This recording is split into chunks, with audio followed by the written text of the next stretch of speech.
The ghosts of Eastern State Penitentiary. I have always been drawn to the supernatural, the inexplicable, and the uncanny. The idea that there are forces beyond our understanding lurking in the shadows has fascinated me for as long as I can remember. So, when an invitation arrived to take a private ghost tour of Eastern State Penitentiary in Philadelphia, I knew I couldn't resist. The old prison, notorious for its brutal history and haunted reputation, promised an experience like no other. Little did I know, it would be a journey into darkness, testing the very limits of my sanity. It was an overcast day when I arrived at Eastern State Penitentiary. The sky hung heavy and gray, casting a somber pall over the massive stone walls that towered above me. The prison, closed for decades, loomed like a monument to despair. As I approached the entrance, a chill ran down my spine, and I felt as though unseen eyes were watching my every move. The tour guide, a grizzled old man named Harris, greeted our small group with a gravelly voice that seemed to echo the age and stories of the penitentiary itself. His eyes were sharp and knowing, as if they had witnessed countless tales of horror and madness. "Welcome to Eastern State Penitentiary," he intoned, leading us through the ancient iron gates. "Many come seeking the spirits that dwell here. Few leave unchanged." As we ventured deeper into the labyrinthine corridors, Harris recounted tales of the prison's brutal past. Solitary confinement was the standard punishment here, a regime of isolation so intense that inmates often descended into madness. The walls themselves seemed to whisper these stories, pressing in on us as if they carried the weight of the souls who had suffered within them. Our first stop was cell block 4, once home to the infamous gangster Al Capone. Harris explained that Capone had claimed to hear the ghostly wails of a man he had killed, haunting him every night. As we stood in his cell, I felt a chill that seemed to emanate from the very stones around us. Was it simply the draft, or was something more sinister at play? Moving on, we paused outside the door marked Death Row. The air grew heavier, and the hairs on the back of my neck stood on end. "This is where the worst of the worst were kept," Harris whispered, his voice barely audible. "Some say their spirits linger here, trapped by their own sins." Suddenly, the door swung open with a loud creak, startling us. An icy gust swept through the hallway, extinguishing the lantern's flickering light. In the darkness, I heard a faint whisper, unintelligible but filled with malice. My heart raced as I fumbled for my flashlight, its beam slicing through the oppressive blackness. The door to one of the cells slammed shut with a deafening crash, causing us all to jump, nerves frayed. As the light caught the bars, I could have sworn I saw a face staring back at me, gaunt, hollow-eyed, and vanishing as quickly as it appeared. Despite the unnerving atmosphere, we continued our journey. The prison seemed to come alive around us, shadows shifting and twisting with every step. I couldn't shake the feeling that something was following us, lurking just out of sight, watching with hungry eyes. Our final stop was the central hub, where all the cell blocks converged. Harris explained that this had once been the heart of the prison, a place of control and order. But now, it felt like the center of something dark and malevolent. As Harris spoke, a low, guttural growl echoed from the depths of one of the tunnels. My blood ran cold as the sound grew louder, closer. The group huddled together, fear palpable in the air. Then, without warning, a figure lunged from the shadows, a mass of tattered rags and hollow eyes, mouth twisted in a silent scream. I stumbled back, heart pounding, as it vanished into the darkness once more. "Did you see that?" I gasped, my voice trembling. Harris nodded grimly, his expression unreadable. "Welcome to Eastern State Penitentiary," he repeated. "The ghosts here are very real." As we exited the prison, the weight of the experience settled over me like a shroud. I couldn't shake the feeling that something had followed me, a presence that refused to be left behind. Little did I know, this was only the beginning. Back at my hotel, sleep was impossible. Each time I closed my eyes, the hollow stare of the specter haunted me, its outstretched hand reaching into the depths of my mind. I replayed the footage I had captured, hoping to find some rational explanation for what I had witnessed, but the camera only revealed shadows and flickering lights. It was as if the prison itself refused to be seen, a place caught between reality and nightmare. The events at Eastern State had awakened something inside me, a hunger for answers that could not be sated by mere curiosity. I spent hours researching the prison's history, poring over old documents and faded photographs. I needed to know what had taken root in that place, what darkness lingered in its halls. Among the many stories of suffering and despair, one name stood out: Elias Blackwood, an inmate notorious for his cruelty and madness. Blackwood had been incarcerated in Eastern State for the murder of 7 people, sentenced to solitary confinement until his execution. But according to legend, Blackwood had managed to escape his cell, disappearing into the labyrinthine corridors of the prison, never to be seen again. Some said his spirit still roamed the halls, seeking vengeance for the torment he endured. Others believed he had made a pact with something sinister, a dark force that kept him tethered to this world. Whatever the truth, it was clear that Elias Blackwood's legacy was one of terror and blood. The following night, driven by a need I couldn't fully understand, I found myself returning to Eastern State. The streets were eerily empty, the city shrouded in mist that clung to the cobblestones like a living thing.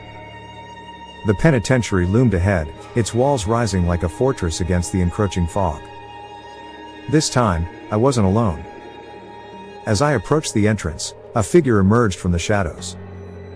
It was Harris, the tour guide, his face etched with concern and something else: fear. "You shouldn't be here," he warned, his voice barely audible above the whispering wind. "The prison, it has a way of calling people back. Once it gets its hooks in you, it never lets go." I nodded, knowing he was right but unable to turn back. "I need to know what's happening here, Harris. I need to understand."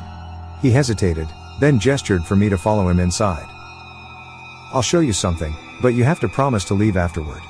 This place, it's not meant for the living." We entered the prison, the air heavy with the weight of unseen eyes. Harris led me through the corridors, past crumbling cells and rusted bars, until we reached a hidden door concealed by debris. He pushed it open, revealing a narrow staircase spiraling down into darkness. "This leads to the lower levels," Harris explained, his voice echoing off the stone walls. "Few have ventured down there and returned. They say it's where Blackwood's spirit resides." As we descended, the temperature dropped, the air growing colder and more oppressive with each step. The darkness was suffocating, pressing in from all sides as if eager to swallow us whole. I could feel the presence of something malevolent lurking in the shadows, its gaze burning into my back. The stairs ended in a narrow passageway, its walls lined with chains and manacles. The air was thick with the stench of rot and decay, and my flashlight flickered uncertainly in the gloom. Harris hesitated, then gestured toward a heavy iron door at the end of the corridor. "This is as far as I go," he said, his eyes haunted by memories I couldn't begin to comprehend. "Beyond that door lies the heart of the prison's darkness. If you truly wish to know the truth, you'll find it there." I nodded, my heart pounding as I stepped forward. The door creaked open, revealing a chamber shrouded in shadow. The air was frigid, each breath hanging like mist before me. At the center of the room stood a solitary figure, its back turned to me. "Elias Blackwood," I whispered, the name echoing through the chamber like a curse. The figure turned, revealing a face twisted by madness and rage, eyes burning with an unnatural fire. I staggered back, the air thick with a palpable sense of dread. It was him, the specter I had seen before, the ghost that haunted my nightmares. "You seek the truth," Blackwood rasped, his voice a guttural growl that reverberated through the room. "But the truth is a prison of its own, a darkness from which there is no escape." He raised his hand, and the shadows surged forward, enveloping me in a suffocating embrace. I gasped for breath, the air turning to ice in my lungs as the world spun around me. Images flashed before my eyes, a life of pain and suffering, of blood and madness, all culminating in the torment that had consumed him. As the darkness threatened to swallow me whole, I caught a glimpse of something else, an altar at the center of the chamber, covered in ancient symbols and stained with the blood of countless victims. It pulsed with a malevolent energy, the source of the prison's power, the reason why so many had been drawn to its depths. With a desperate cry, I reached out, shattering the visions that clung to my mind. The shadows retreated, and I stumbled back, gasping for air. Blackwood was gone, his presence lingering like a specter in the corners of my mind. I fled the chamber, the prison seeming to close in around me as I raced through the corridors. The whispers followed me, taunting and jeering, urging me to return to the darkness. But I refused, driven by a determination to escape the nightmare that had become all too real. As I burst through the exit, the cool night air washed over me like a balm, banishing the shadows that had clung to my skin. I knew the truth now, but it was a truth that threatened to consume me, to drag me back into the depths of Eastern State. The ghosts of the prison were real, their presence a testament to the horrors that had unfolded within those walls. And as I stood beneath the stars, heart racing and mind reeling, I understood that the true terror was not the spirits that haunted the halls, but the darkness that dwelled within us all. The days following my escape from Eastern State Penitentiary were filled with an uneasy calm. On the surface, life resumed its normal pace, but beneath the facade of routine, a storm brewed. My nights were plagued by restless dreams, visions of shadows creeping ever closer, and the haunting stare of Elias Blackwood, his eyes burning with a dark, unholy fire. Despite my best efforts to put the experience behind me, the prison's grasp lingered, a shadow that tainted every moment of peace. I knew the darkness within Eastern State was far from vanquished, and that it had left its mark on me, a tether that refused to be severed. In my heart, I understood that I needed to return to the penitentiary one final time. The truth I had uncovered was but a fragment of a greater horror, one that demanded to be faced if I were ever to be free. So, armed with the knowledge of the prison's secrets, I prepared for my return, determined to confront the darkness once and for all. The city was enveloped in fog as I approached Eastern State, the mist clinging to the streets like a living thing. The penitentiary loomed ahead, its silhouette a testament to the shadows that dwelled within. The air was heavy with anticipation, and I knew that this night would be my last chance to banish the ghosts that haunted me. I entered the prison through the same side door, the chill of the corridors greeting me like an old adversary. The shadows seemed to writhe in the darkness, eager to welcome me back into their embrace. Every step felt laden with dread, as if the very walls were alive, watching, waiting. The path through the prison was familiar, the memories of my previous visit etched into my mind like scars. I moved with purpose, the flashlight beam cutting through the gloom as I made my way to the hidden stairwell leading to the lower levels.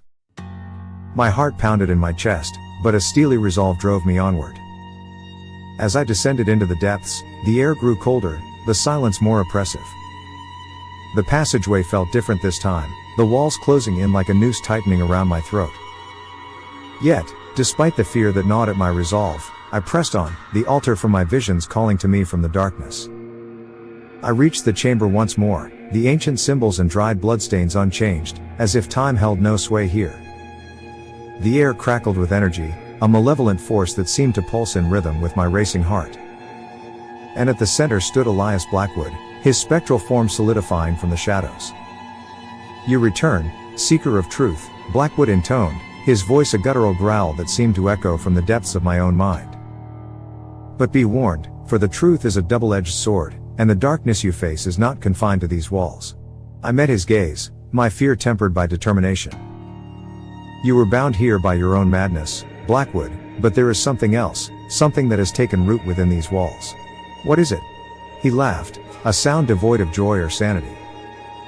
"A darkness older than time itself, a force that thrives on fear and despair. It feeds on the souls of the lost, on those who seek what should remain hidden." The room seemed to shift around us, shadows twisting and coalescing into grotesque shapes that danced at the edges of my vision. I could feel the presence of the altar behind me, its power a tangible force that tugged at my very being. "It's not too late to turn back," Blackwood said, his expression softening, if only for a moment. "Leave this place, abandon your quest. The darkness will not be denied." But I had come too far, and the knowledge of what I had seen would never let me rest.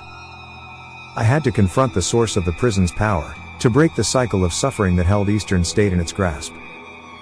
With a deep breath, I stepped forward, placing my hand upon the altar.